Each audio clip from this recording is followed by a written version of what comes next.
Happy New Year, everyone. This is Jeff with On the Farm with Jenny and Jeff. I'm doing this video today to talk about a new log splitter we have, but I first wanted to follow up on a previous video I did on this 3-point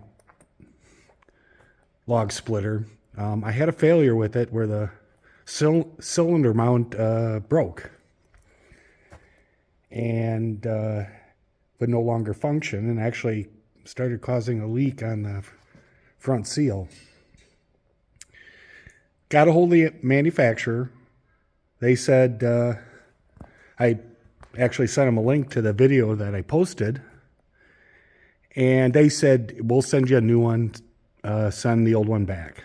So apparently a new one from the factory is coming. I'll have a look at that when that comes in, and we'll see what we do after that. But while this saga with this splitter was going on, I still needed to have something. So we went out and bought a Lumberjack 37-ton splitter. Comes with a 9.5 horse Kohler Command Pro engine.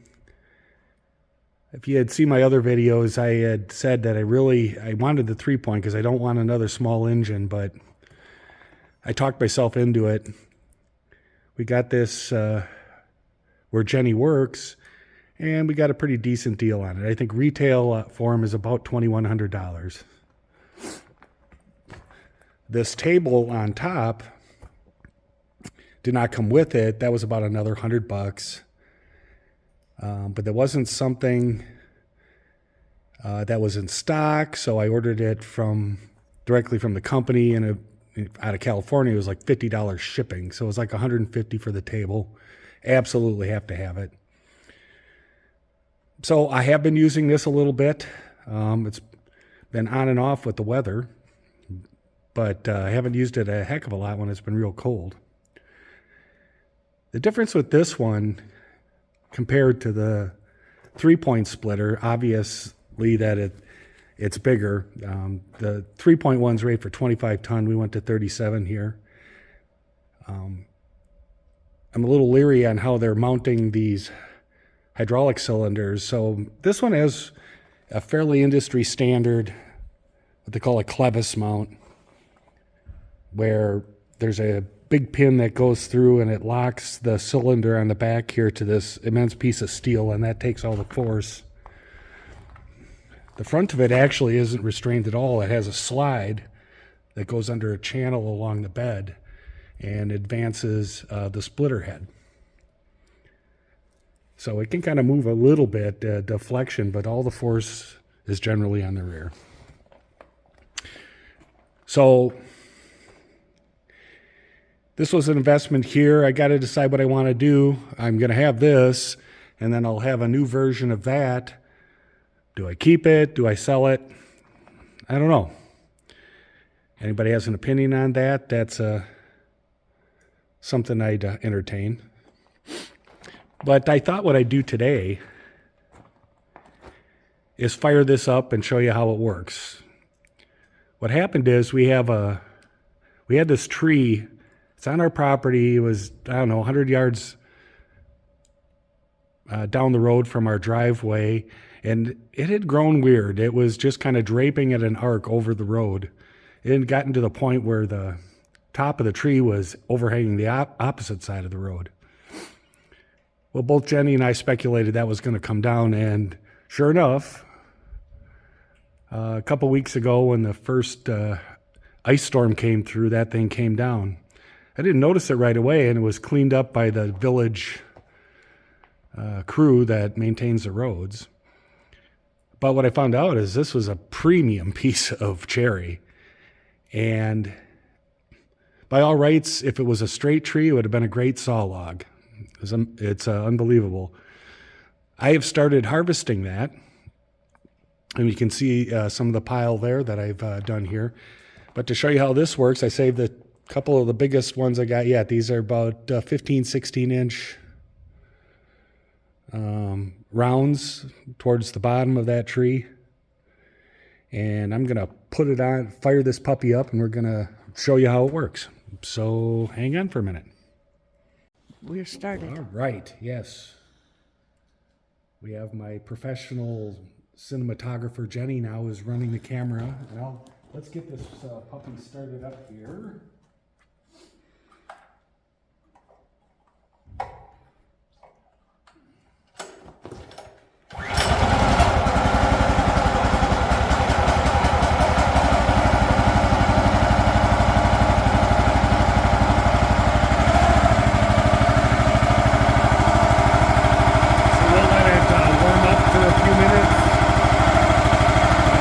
We'll get going.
Obviously, this is 37 tons versus the old one at 25. Big advantage is it has a much higher hydraulic flow rate on the pump, so it's a faster cycle time. It did not take very long for me to go through this pile right here, probably, I don't know, half hour, 40 minutes or something. And certainly with some higher end processors, you could, do faster, but for a couple $1,000, not a bad deal. One thing I don't like about this is you see right here is this plate slides under there with the splitter and it drags material back and it collects underneath the cylinder, and occasionally it'll drop on top of the hot muffler and start a little bonfire for you. Something to watch out for. So you gotta just keep cleaning that stuff out. But overall, I really can't complain. It has a self-return valve, where the other one I had did not have that. It doesn't have all the fancy features, but for the money it works pretty well. And you can see those splitting those big rounds. It'll push through anything. So at this point, I give it a thumbs up. Pretty happy with it. And hopefully we'll get many years of service out of this thing. Hopefully we can get more stuff split up this winter, so we're better prepared for next year. But at any rate, that's about it for tonight. Wanted to just go over this and update on the log splitter situation. So that's where we're at. Thanks for watching the video. Please subscribe, like the video, and we'll catch you on the next one. Thanks.